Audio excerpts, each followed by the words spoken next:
લોકોની સામાન્ય માંગ હોય છે કે તેમને રહેવા સારી જગ્યા મળે, પાણી મળે અને સારા રસ્તા મળે. પણ એ બધું ગુજરાતમાં વિરોધ પછી કે સરકાર સામે બૂમો પાડો ને એના વગર શક્ય નથી. આવું એટલે કહેવું પડી રહ્યું છે કે મોડાસા શહેરમાં લોકોને સામાન્ય વસ્તુ માટે પણ તે લોકો તડસી રહ્યા છે. વિગતે વાત કરશું. નમસ્કાર, હું છું પ્રથમ મોદી. આપ જોઈ રહ્યા છો નિર્ભય ન્યૂઝ. મોડાસા શહેરના લોકોનો પ્રશ્નનો ધીરજનો કાંટો હવે તૂટી ગયો છે. લોકો વર્ષોથી પાણી માટે તરસે છે. સારા રસ્તા ખાડામાં ફેરવાઈ ગયા છે. ટ્રાફિક સિગ્નલ તો જાણે શોભા માટે છે અને વોટર એટીએમ તો ફક્ત ફોટા માટે. હવે ખરેખર આ પ્રશ્નો જે કોંગ્રેસના નગરપાલિકા સામે જે ઉઠાવી રહ્યા છે ત્યાં વિરોધ પ્રદર્શન કરી રહ્યા છે. અરવલ્લી જિલ્લાના મુખ્ય મથક મોડાસા આજે નગરપાલિકા સંકુલ સામે કોંગ્રેસના કાર્યકર્તાઓ ધરણા પર બેઠા છે. જિલ્લા કોંગ્રેસ પ્રમુખ, શહેરના પૂર્વ ધારાસભ્યો, નગરપાલિકાના કોર્પોરેટરો અને હોદ્દેદારો ત્યાં ઉપસ્થિત રહ્યા. પહેલા નજર કરીએ તે દ્રશ્યો પર.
भ्रष्टाचार बंद करो, वाईफाई चालू करो, वाईफाई चालू करो, वाईफाई चालू करो, सीसीटीवी कैमरा चालू करो, सीसीटीवी कैमरा.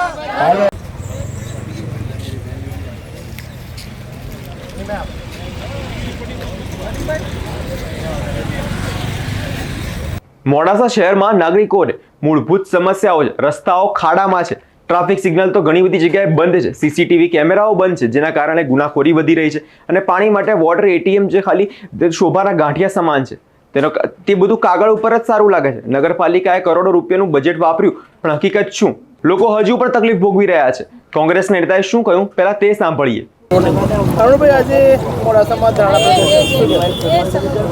આજે મોડાસા નગરપાલિકાની નબળી કામગીરી કે જે નગરના પ્રશ્નોથી નગરજનો ત્રસ્ત છે, જેવા કે મોડાસા નગરમાં ગંદકીનું સામ્રાજ્ય છે.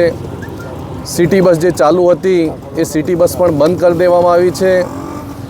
કચરાનું જે ડમ્પિંગ સાઇટ હોવી જોઈએ ડમ્પિંગ સાઇટ થતી નથી.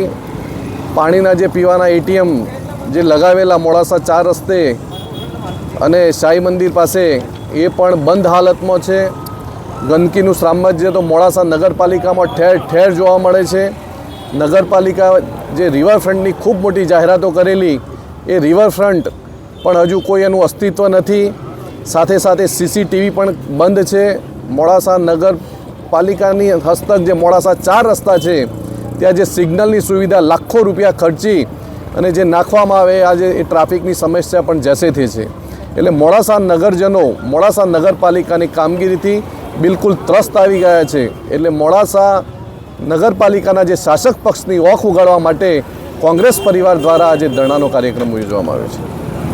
ધરણા દરમિયાન કોંગ્રેસના નેતાઓએ સ્પષ્ટ શબ્દોમાં કહ્યું કે આ નગરપાલિકા ફક્ત ઠેર ઠેર ફોટા ખેંચવા માટે છે, જાહેરાતો કરવા માટે છે. જનતાના પ્રશ્નો ઉકેલવા માટે તો કોઈ ગંભીર જ નથી. તેમણે નગરપાલિકા તંત્રને ચેતવણી આપી, જો આગામી દિવસોમાં પ્રશ્નો ઉકેલવામાં નહીં આવે તો શહેરવ્યાપી આંદોલન કરવામાં આવશે અને જવાબદાર અધિકારીઓ સામે પગલાં કરવાની પણ માંગણી કરવામાં આવી છે.